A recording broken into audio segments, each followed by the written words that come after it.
বাপ যদি নির্দেশ করে, মা যদি নির্দেশ করে, তাহলে বউকে তালাক দিয়ে দিতে হবে, ঠিক না?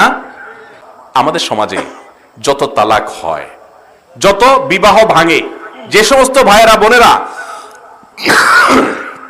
তালাকের কথা, বিবাহ বিচ্ছেদের কথা চিন্তা ভাবনা করতেছেন, যারা এখনো বিয়ে করেন নাই, বিয়ে করার পরে দেখবেন যে গন্ডগোল, ফাসাদ, যুদ্ধ, মহাযুদ্ধ, বিশ্বযুদ্ধ প্রায় লেগে যাচ্ছে ভাব, তখন আশপাশ থেকে অনেকে খোঁচাবে, অনেক সময় মা পর্যন্ত খোঁচায়, বাপে খোঁচায়, ভাই বোন খোঁচায়, আশপাশে অনেকে খোঁচায়, আরে বাদ দাও, তালাক দিয়ে দাও। কত মহিলা আছে না? এই সমস্যা আমাদের মধ্যে।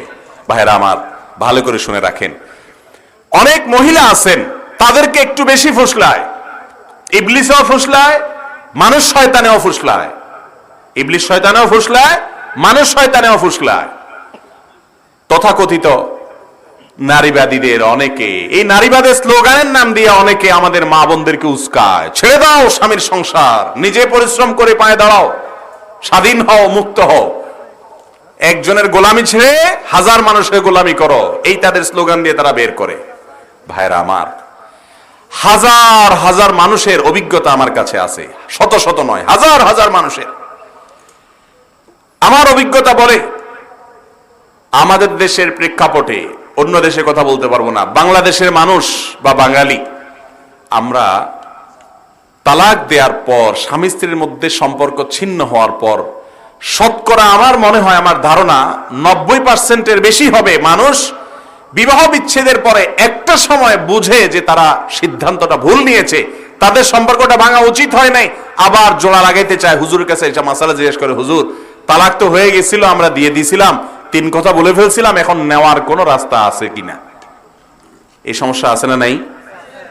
অসংখ্য মানুষ বলে, এরকম মানুষ আছে পরিমাণে অনেক কম, যে তালাক হওয়ার পর 10, 15, 20 বছর পরেও বলে না সিদ্ধান্তটা যথাযথ ছিল।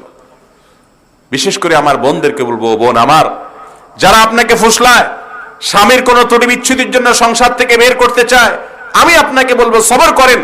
আজ স্বামী আপনাকে কষ্ট দিচ্ছে, শাশুড়ি কষ্ট দিচ্ছে, ননদ কষ্ট দিচ্ছে, এই শাশুড়ি চিরকাল বেঁচে থাকবে না, এই ননদ চিরকাল এই সংসারে থাকবে না, আপনার এই দিন চিরকাল এরকম থাকবে না। আজকে স্বামী অমানুষ, একদিন সে মানুষ হবে, মানুষ না হলে ছেলে মেয়ে তাকে মানুষ করে ছাড়বে। আপনি সবর করেন, ইনশাআল্লাহ আল্লাহ তাআলা আপনাকে সবরের বিপরীতে মেওয়া দিবেন।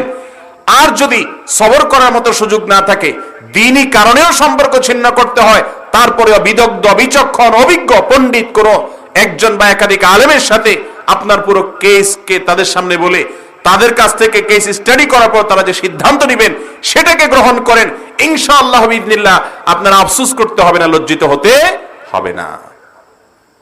ভাইরা আমার, তাহলে আমাদের অভিজ্ঞতা বলে যে সমস্ত মা বোনদেরকে ফাসেকরা, ফাজেররা ফুসলিয়ে ফাসলিয়ে স্বামীর সংসার থেকে আলাদা করে দিয়েছে, তালাক হয়ে গেছে,